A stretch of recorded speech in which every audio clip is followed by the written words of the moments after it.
So colleagues, welcome to this webinar. Our research focuses on matching people to jobs and fair work and talks about building back without underemployment. This research was carried out by myself and my colleagues Robert Stewart, Donald Houston and George Byrne. As I was saying, my colleagues will do most of the talking. Perhaps we can set the scene very briefly and then we'll move on to the results of our research. I'll speak a little bit about the background. There's already an evidence base out there about underemployment, so we're not going to bore you with what we already know. We're going to focus on what we have found. But I guess the starting point for our research is that underemployment is high by historical terms in the United Kingdom right now. It's troublingly high, and it's been high in historical terms since the Great Recession of 2008. The problem of underemployment is not a trivial problem, it's a substantial problem affecting 500,000 workers, about 9% of the labour force. There's already an evidence base on the organisational and labour market individual factors associated with underemployment. But one thing that we know from that evidence base already is that this is a form of labour market disadvantage that negatively impacts on some vulnerable groups in the labour market, young people, lower skilled people, and women, to name a few. We also know that underemployment has negative impacts for those individuals, for communities, for businesses, and for society. There's a well-established evidence base on the negative well-being impacts of underemployment, on how underemployment feeds into in-work poverty, wage progression, how in-work poverty can impact on organisational factors such as organisational commitment amongst workers and performance amongst workers. So that was the starting point for our research. In terms of what do we actually mean by underemployment, hopefully you're at this webinar because you basically have a basic understanding of what underemployment is. That the way that we're using the term is the same way that the ONS uses the term, and that's the definition that you see before you.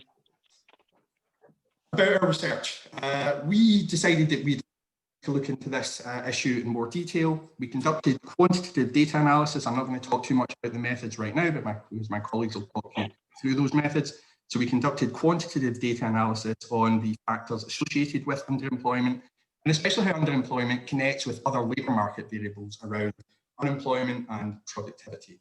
We're also interested in the views of HR and business leaders on underemployment. So what goes on in terms of decision-making processes around workforce planning and managing people in the workplace that might either feed into or mitigate the risks of underemployment. So we spoke to 28 businesses across our two areas, Scotland and the south of England, and asked those businesses about their attitudes towards and actions around underemployment. And then we had a stakeholder group with key policy stakeholders to discuss what we might do to try and mitigate some of the risks of underemployment. That's the research we're reporting, and we look forward to your feedback and thoughts and comments on it as we go forward. The research was funded by the ESRC Productivity Insights Network, and we're extremely grateful to our colleagues at PIN for their support for our research. The research was also supported by our universities and by our colleagues at the Scottish Trade Union Congress. And again, thanks to everyone who made our research possible. That's it from me. We now move on to talk about the research itself. And first, to talk about the insights from the quantitative data analysis that we conducted, I'd like to pass on to my colleague, Donald Houston. Donald, the floor is yours. Thank you very much. Just before we pass on, sorry, could we try again to get everybody muted and to get the beeps switched off? I think, Colin, you need to do that every time everyone comes into the room. Thanks. Thank you, George. That would be helpful. So I'm going to talk about the quantitative data analysis based on the annual population survey that we did as part of this research. Colin, if you could advance to the next slide, please. So this part of the analysis was based on the annual population survey using the 3-year pooled data covering 2016 to 18. The reason we used that is to get a large sample so that we could look at local labour market conditions. We specifically wanted to look at the geography of underemployment in relation to other aspects of local labour market conditions to see, for example, if rates of underemployment were a function of overall local labour market slackness or tightness. So do employers behave differently in different local labour market conditions, for example? And then that's the geographical part, and we also used that data set from the annual population survey to examine patterns of underemployment by gender, age, skills, occupation and industry. And finally, we produced our own new novel full-time equivalent labour market metrics. So we're all probably familiar with conventional employment rates and unemployment rates, which basically count jobs or people, irrespective of how many hours they work or how many hours they want to work. So we've generated full-time equivalent employment and unemployment rates, which are based on the number of hours that people work, and for the number of additional hours that they want to work, and for the unemployed, we assume that if they were in work, they would want to work the average amount of hours that are worked plus wanted to be worked by those currently employed. So on that basis, basically counting up hours worked and hours wanted to be worked and hours not worked, we were able to calculate new novel full-time equivalent employment and unemployment rates. And as we can see, they're very different and show some different patterns to the conventional measures, in particular in relation to gender. So some brief comments, firstly on this map. This is the map of 179 NUTS3 regions, as they're called, which are basically local authority districts or grouped local authorities in the case of smaller geographical areas. And you can see this map. This is the underemployment rate, which is the percentage of employed people who say they want to work more hours than they currently work. And the national figure is around about just 8%, but you can see a good bit of geographical variation in that. It tends to be higher in rural areas, particularly remoter rural areas, but also in some, but by no means all, urban areas.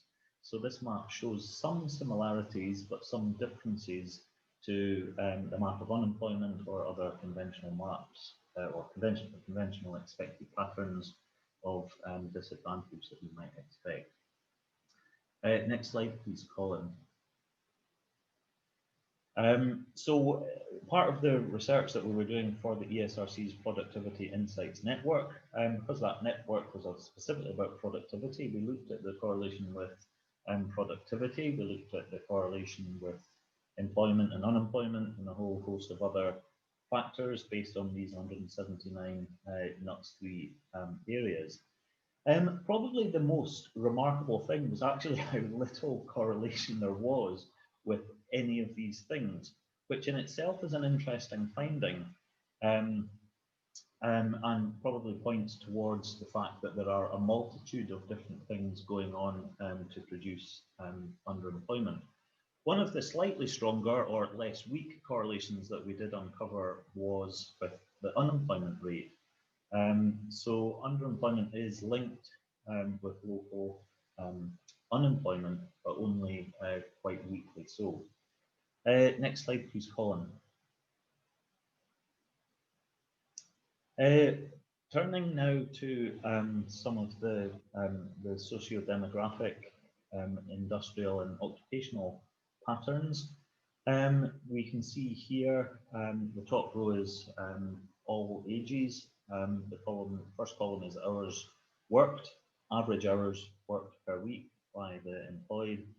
And then we can see the average hours worked by those who say they'd like more hours. And unsurprisingly, those figures are uniformly substantially lower. And then we can see the third column is the average weekly extra hours wanted by the underemployed. So typically it's around about 15 to 16 hours extra per week on average the underemployed want. So it's quite a lot more hours that most people are wanting. The underemployment rate nationally overall at 7.9%. So then we break that down by gender and age here, and we can see that overall women have a slightly higher rate of underemployment than men, although unsurprisingly, overall men do work longer hours than women.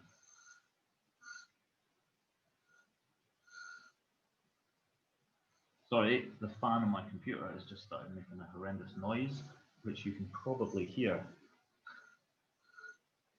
I'm just going to try and stop that.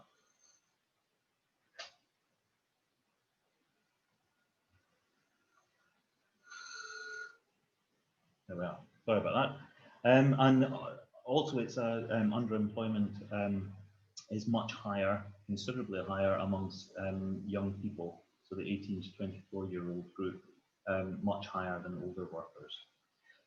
Next slide, please, Colin.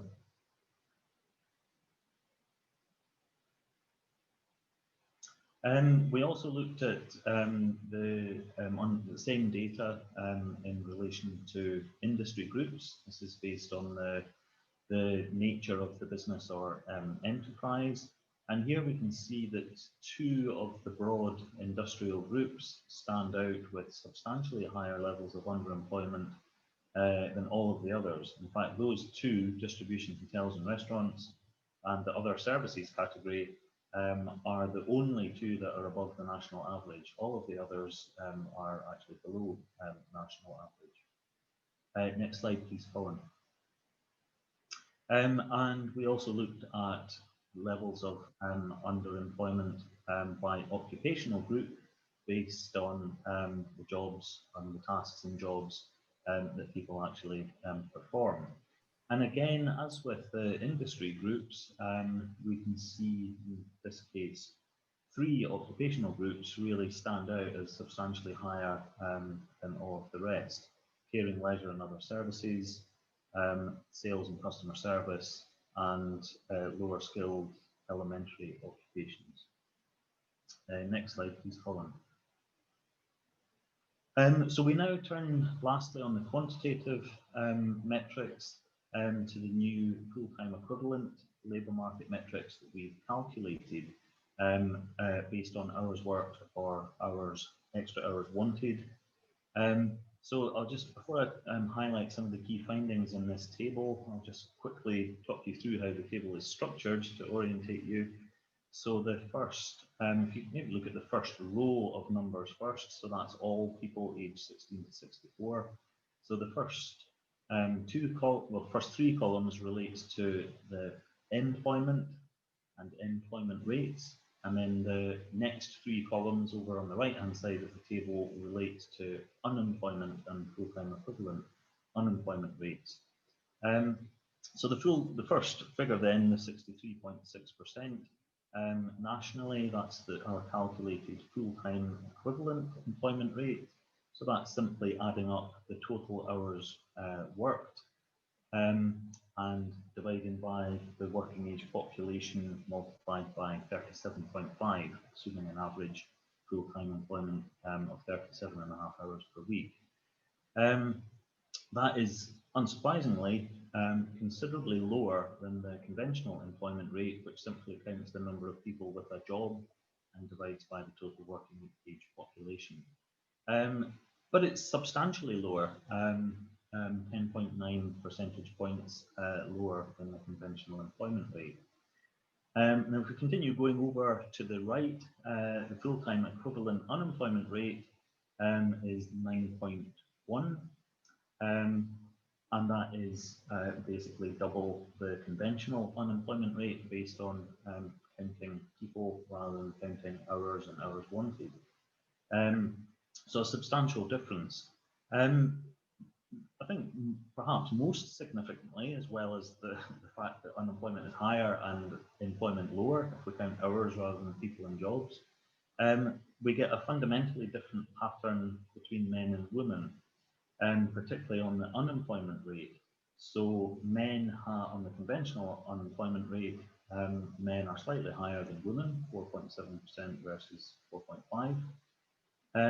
But on the full-time equivalent unemployment rate, we see the opposite. Women actually have slightly higher unemployment than men when we base it on hours. And similarly on the employment rates, relatively small difference between the full-time equivalent and the conventional employment rates for men, but a massive difference for women, of a difference of 19.2%. And similarly, again, for the young people, we see this very big difference. The full-time equivalent employment rate is less than 50%, 47.7%, and their full-time equivalent unemployment rate comes in at 19.4%. So really quite high rates. So we think there is value in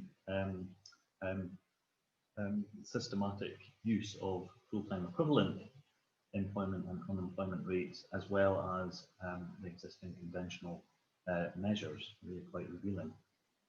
Next slide, please, Colin.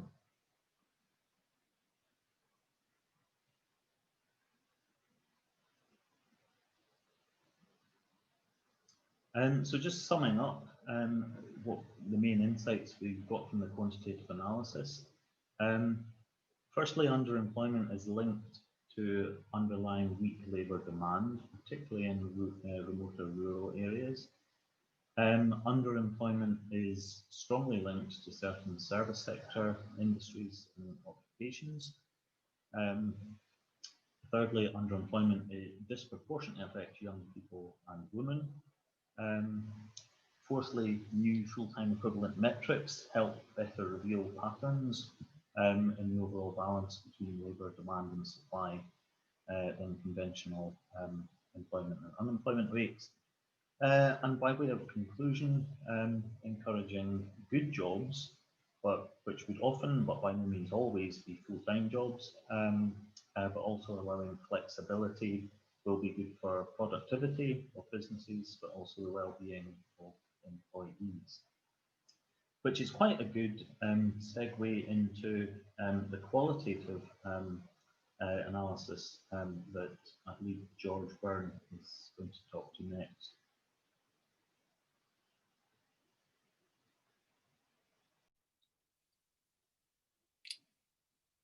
Hello, everyone. Just 1 second. Can you hear me okay? Donald? Yeah, cool. So I'm going to summarize the findings from the interviews we did, almost 30 hours of interviews in total, where participants offered a variety of insights into how they make decisions as employers. During the qualitative data collection, a number of key themes began to emerge. You can go on to the next slide there, please. That shed some light on the factors that might contribute to the quantitative picture that's just been described by Donald. So it quickly became clear that labour markets, the business model, HR capacity, and the ways in which different voices are heard within organisations matter a lot when thinking about over and underemployment. And across these, as Donald also mentioned, two issues that kind of cut across were that some people were more at risk of underemployment, especially women and young people, such as students, and that the COVID-19 outbreak significantly changed the shape of employment practices over the last few months. And also, as Donald mentioned earlier, a term that came up over and over again, kind of became the central theme of the research, was flexibility. But the question that this brings up is what employers mean when they use the term flexibility, and whose flexibility they're referring to, and crucially, who benefits from it. We go to the next slide there, please. So to begin with, just a few observations on labour markets. For some employers in the south of England, recruitment challenges in tight labour markets led employers to improve what they offered in terms of flexible working, which they perceived to be in line with the needs and wishes of employees. So taking this quotation, for example, one of the things we do look for is people who are willing to be flexible. So we're really flexible with them. We try to give people opportunities to learn about as many different aspects of the business as possible. Move on to the next slide there, please, Colin. In both the south of England and in rural areas of Scotland, the tightness of labour markets in particular areas did encourage more progressive approaches to job quality, and employers focused on retaining experienced employees, mainly because it was extremely challenging to recruit replacements for them. In the hospitality sector, some had proactively attempted to develop their own local recruitment and retention strategies by considering things like apprentice routes for local people that address wider issues of rural out-migration. In the south, some employers, however, struggled to recruit for jobs altogether, especially for very low paid or low skilled jobs. A manager of a leisure facility, for example, who constantly struggled to hire young people for minimum wage jobs with very few prospects for progression, said, "We just have to take whoever we can get until we come to a point where it's a more attractive job, and then we can be a bit more selective." What he described also included putting up with things like people cancelling shifts, arriving late, or even not showing up at all. Employers located in the central belt of Scotland were much less likely to be concerned by recruitment problems, and so they were also less likely to consider making adjustments to the hours and shifts that they offered. The availability of large pools of students in particular, as well as women with care responsibilities, and in some cases migrant workers, meant that there were very few recruitment challenges for employers in hospitality, retail, and contact centres and other similar roles. And although some concerns were raised about relatively high turnover rates, this rarely led to anything like a review of hours or shifts, given the ease with which entry-level employees could be replaced. One large retailer spoke of the importance of students to their flexible workforce, but also acknowledged that out of term time, students who were requesting more hours were often left frustrated and underemployed. There was a question that Donald can maybe address later in the chat, asking about seasonal effects on underemployment. Maybe Donald can address that in the questions after, but that's one example of where the seasons might affect it, particularly when students are underemployed in the summer.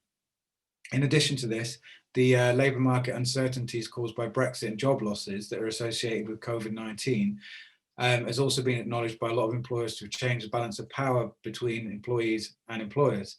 For example, one financial services employer noted that a sharp decline in turnover rates in Scottish Central Belt contact centres had happened over the past few months and attributed it to a lack of buoyancy in the labour market. Moving on to business models. So if you could give us the next slide, please, Colin. Some employers acknowledged explicitly that there was a substantial minority of employees who were at risk of underemployment, and that sometimes this was the result of the business model itself. A large retailer operating in Scotland acknowledged pressure from senior management to reduce the number of long hours contracts in overcontracted stores in order to maximise staffing flexibility. They said that it definitely comes through loud and clear to me that people would like more hours and to have larger contracts. And they said, again, it's that agility, that kind of flexibility that we need them to do. More often than not, the hours are there. It's just if they're there when they want to do them. So the same manager also acknowledged that for some employees, including middle-level managers, being underemployed at the organisation in question meant having to work multiple jobs in order to earn sufficient money. Next slide there. Oh, sorry, you've got it up there. And it was acknowledged also that the increasing use of shorter hours contracts meant that fewer opportunities existed for staff learning, development, and progression. Hotel sector employers who offer relatively long hour part-time contracts, such as 30 hours per week, said that the demand that they place on their employees for full flexibility in the shifts allocated to them meant that employees would often struggle to find a second job if they wanted to that would fit with complementary hours. For this particular employer, there was an awareness within their organisation that pressure on staffing costs had resulted in underemployed workers leaving to seek full-time employment elsewhere. But again, it was possible to replace them, so it wasn't too much of an issue. Social care organisations are labour-intensive 24/7 employers, and as a consequence, they require a relatively large pool of flexible frontline operational staff. And other types of employers with rigid logistical constraints also require their staff to be flexible in terms of shift patterns but offer almost no flexibility in return. In general, flexibility or inflexibility is typically rationalized by employers on the basis of the demands of the clients or the needs of the service users. Although there was an acknowledgement that 24/7 demands of certain sectors could therefore produce kind of built-in risks of underemployment, it was again characterized by employers as a lack of flexibility on the part of the employees. In the NHS, employers in both geographies, in Scotland and in the south of England, spoke of extensive use of bank employees to provide flexibility in covering the absence of full-time permanent staff and during spikes in demand. In both geographies, senior managers rejected the idea that this could then contribute to underemployment. They suggested that the need for staff meant that there was usually an ample demand for hours to be filled, although did not acknowledge that there might be a conflict between shift demands, for example, employees' caring responsibilities, which could then contribute to a risk of mismatch or underemployment. So moving on to HR capacity, please, Colin. So HR capacity also had an impact on underemployment. Our interviews found that having greater HR capacity ensured that managers were at least more likely in theory to be aware of underemployment problems, although business models and priorities and business priorities generally still dominated decision-making in terms of how many hours are allocated. In many cases, financial management was prioritized over HR management, with workforce planning being dominated by budgets set typically from the top down. HR and local HR and unit managers were given the instruction to stay within budget at all costs and make savings whenever and wherever possible. It was this financialization of the HR function that was present in many organizations and contributed to underemployment. In some of those organizations that reported the most concerns regarding this, financialization of workforce planning with cost containment in staffing driven from the top down was also a key feature. A manager in hospitality expressed frustration at their own lack of power to challenge financial imperatives and short-term cost containment strategies, saying, you often get the asset manager saying, this is what I want to happen. Then senior management says, make it happen. And then that can be very, very frustrating because although you're a well-paid HR manager, you're doing a HR administrator's job, simply moving spreadsheets about. Some other employers in sectors such as retail and financial services described a devolution of financial responsibility and pressure to stay within staffing budgets at the unit level, with managers told to focus on ensuring cost containment during workforce planning.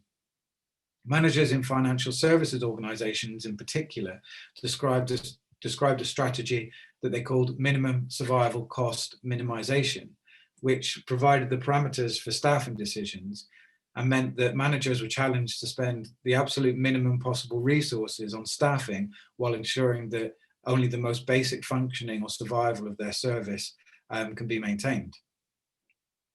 Large public sector employers were most likely to report highly developed HR and workforce planning systems, and here managers were at least generally confident that problems of underemployment could effectively be minimized.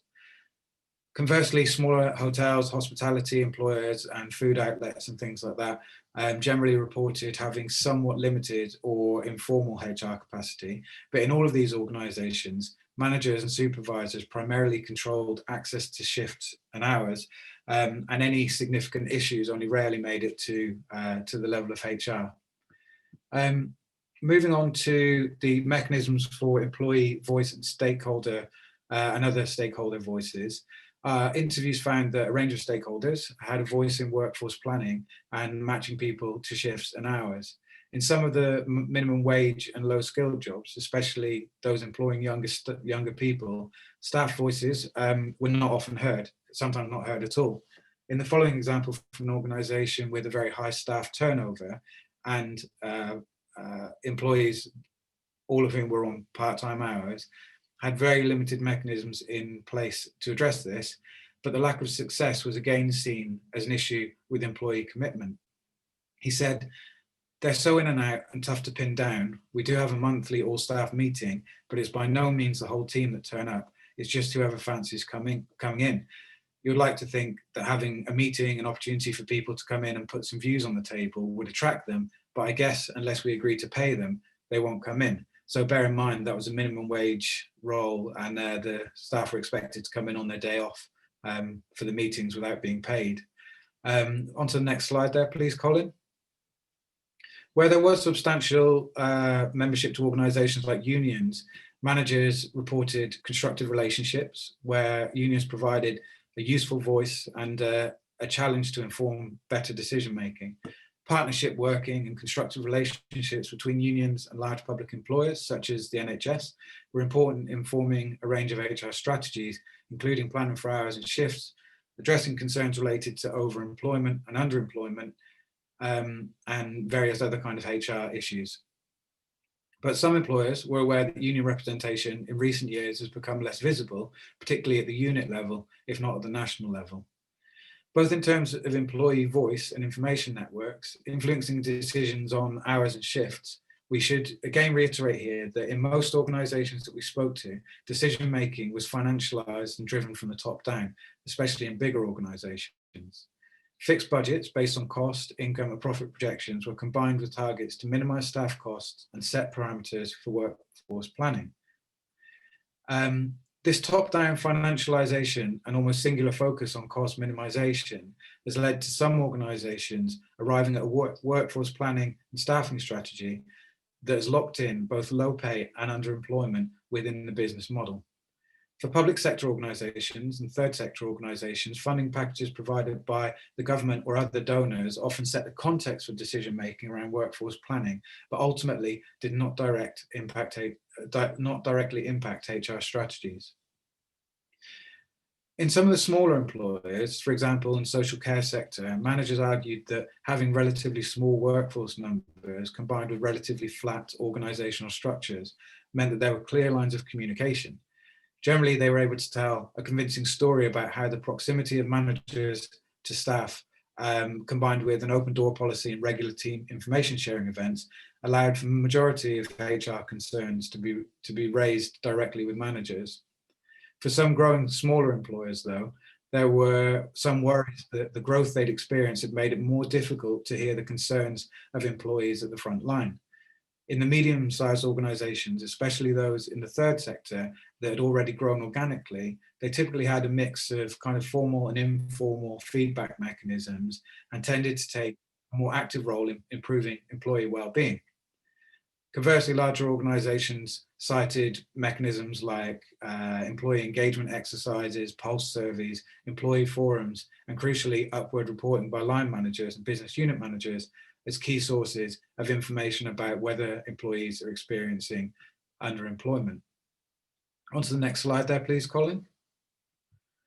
So this brings us on to the question of whose flexibility we're really talking about here.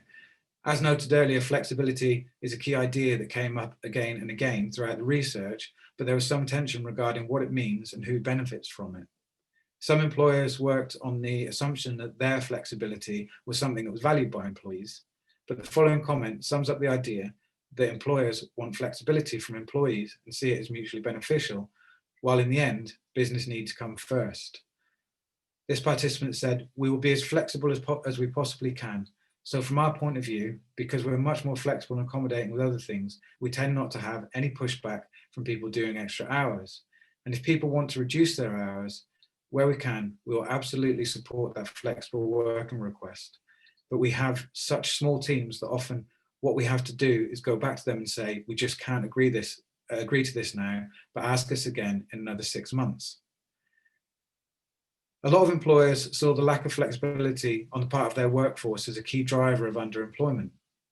One said, "We wouldn't have full-time contracts for students because you wouldn't be able to work full-time across 7 evenings. There wouldn't be enough hours to be able to do that. And if they're not flexible enough to work mornings, afternoons and evenings, then that is why the contract has to be part-time." And another recurring theme in our interviews with third sector employers and social enterprises was that the commitment of employees to the ethos and aims of the organisation meant that there was an acceptance of a relatively low pay and a degree of kind of precarity in the work.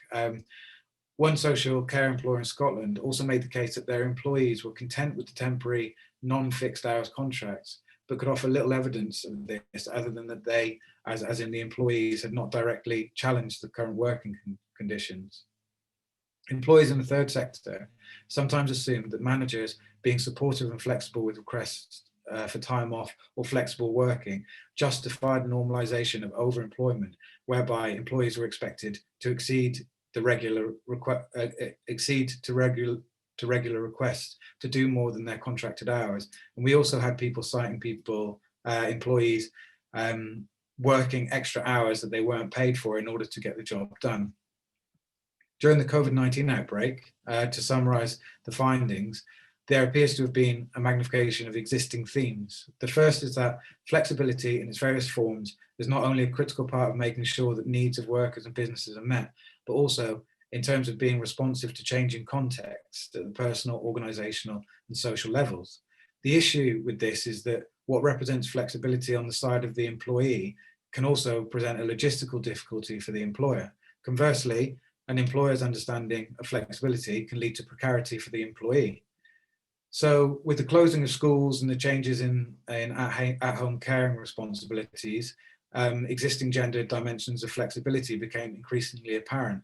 On the one hand, this is a problem because it illustrates how pervasive gendered norms still are in the workforce. But on the other hand, it represents a significant opportunity for change in some industries, especially those where working from home or flexi-time style work is possible and appropriate. It's shown that when it is really necessary or unavoidable, allowances can be made that benefit both the employee and the employer with little or no cost in terms of productivity. The main concern, however, moving forward is that those who are already at risk of underemployment, especially young people and women, as a result of COVID-19 and Brexit, will become increasingly so as the labour market slackens and competition for jobs increases. That's everything I've got to say on that. So if anyone's got any questions, feel free to ask them in the chat and I'll try and answer them. Okay, thanks so much, George and Donald, for your contributions, and thanks for the conversations going on in the chat, which any that haven't been covered already, we'll maybe swoop back round and start that conversation after you get 2 slides of mine, just to close off our presentation.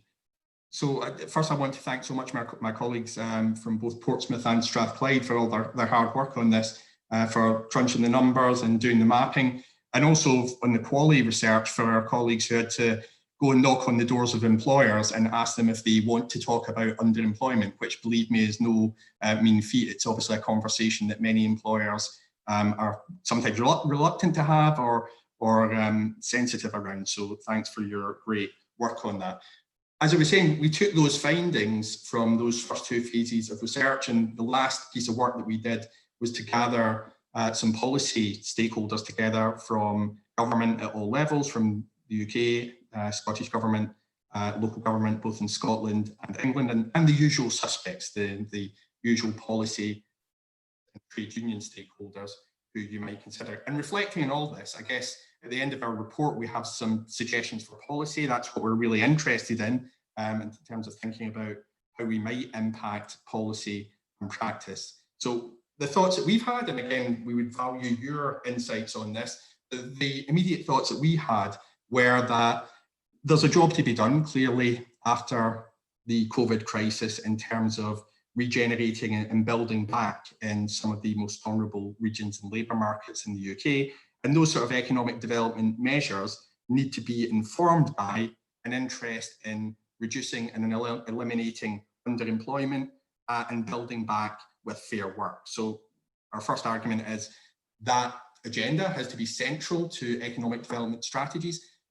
Given some of the discussion that we've had around the kind of sectoral differences of underemployment, where face-to-face, time and place specific personal services are particularly vulnerable to this sort of work, to this sort of problem, presumably economic development strategies have to reflect the potential value of sectoral diversification in vulnerable labour markets. As we've already discussed, we might also argue that we actually need better measures of labour market slack in order to inform those policies, and we need both the understanding of underemployment and a commitment to reducing and eliminating underemployment to be a key strand of economic development and up here called fair work strategies. Donald talked about the geography of the underemployment problem, and clearly it's a problem in both disadvantaged urban labour markets and remote rural areas, and that suggests that there needs to be a tailored spatial element to these strategies. I think one of the most striking things from the qualitative research that George spoke about was the way that for some employers, underemployment is really hardwired into their business models. So the whole idea of maximizing flexibility demanded of the employee and minimizing staff cost to the organization is core to how those organizations do business. And that's kind of challenging in terms of thinking about what kind of conversation or intervention might challenge behavior in those organizations. It might require a regulatory response where we challenge employers that are issuing, for instance, 8-hour contracts on a multiple basis to justify that. Maybe there needs to be more regulation around that. Maybe there's a job to be done around trying to sell to employers, influence employers towards more stakeholder-oriented ways of work organization and doing business. Because as we talked about, there seems to be a relationship between the diversity of voices in decision-making processes and how employers understood and tried to respond to underemployment. In our discussions with key policymakers, we were reminded that, of course, given that there's a strong gendered element to many workers' experiences of underemployment, you can't really understand women's underemployment without understanding the problem of unpaid domestic labour that women do and the recognition that we need to have around that, and at a practical level, the need for a massive investment in childcare that wraps around job demands and that matches peaks in demand for work. And then this, you'll be glad to know, our last slide here, in terms of these final implications for policy. Again, we were struck by the extent to which having people who knew, managers and decision makers who knew about HR, who knew and were interested in the issue of underemployment, was important to decision making around how employers might understand the problem and then respond to the problem. So I think our suggestion would be that supporting, demonstrating the value of having a good knowledge and good workforce planning systems within your organization, of building HR capability in its broadest sense, is going to be really important in helping to shape employer behavior in this space. George talked about how in some of the worst performing organizations we dealt with where underemployment was a real challenge, one of the things that struck us that even in quite large organizations was that the HR function had essentially been hollowed out, as George called it, had been financialized, where HR, and very often there were HR managers, well-trained HR managers, were really required to implement a predetermined cost containment strategy. So within organizations, if we're going to challenge that kind of quite narrow decision-making process where cost containment driven from the top down shapes all workforce planning decisions, then we need to empower and inform managers at different levels to bring in a broader range of evidence, we might argue, to challenge some of these practices. What else? Last couple of things. Skilling, upskilling is important. I suppose skills policy is important at a national and regional level as an escape route for young people. So if young people especially find themselves trapped in the kind of jobs and sectors that are prone to underemployment, ensuring young people have and others have the opportunity to develop skills in different areas might allow a route out of that. There might be an argument that within organizations, if we challenge employers to think about multi-skilling employees, that might be a solution here, because remember what George was saying about many businesses saying, we have to meet peaks in demand. So I need a lot of people in the morning, or I'll need a lot of people working bar in the evening. Well, that assumes that your employees can only do that, and that's the only demand that that organization can make in them. If we can multi-skill, if we can develop jobs that are more enriched and have more variety and involve employees developing a range of skills that they can contribute to the organization, that might be part of a solution. Last couple of things. There's a clear finding from the qualitative research that voice, employee voice in all its forms was important. So that might mean sharing good practice in terms of employee engagement strategies or employee involvement forums, which we heard some smaller employers talk about in terms of how they understood the underemployment problem. And I think there's clear evidence that trade union organising and supporting the potential for trade union organising can be important in mitigating some of the negative impacts of underemployment. And the very last thing, which I think George alluded to, is that we should maybe constructively challenge employers that we can do this. Because one of the kind of tangential discussions that we had in our qualitative research with employers was to talk about how much things have changed in the last 6 months, how much things have changed under COVID. And employers would often segue from a discussion of underemployment to talk about how shift patterns have changed, how home working has become the norm, how the business model and the function of the organisation itself has been radically altered in order to respond to the demands of COVID. So I think it's an interesting time to challenge employers and other stakeholders around the problem of underemployment, because what was thought impossible 6 months ago now seems very possible for many organisations and many employers. And we would argue that whereas underemployment is maybe being seen as being locked into the UK labour market, actually COVID and the other challenges that we face right now perhaps creates the opportunity for us to constructively rethink how we solve the underemployment problem and build back without underemployment. Thanks for listening to our presentation. You'll be glad to know that's the end of our PowerPoint, and I'm going to attempt to work through some of your questions, and we will maybe try and work through some of the chat questions, and then it would be nice to actually hear someone's voice. So if colleagues do want to put up a hand or actually show themselves and voice their views, we'd be very happy to have that as well. And I'm actually going to stop recording now.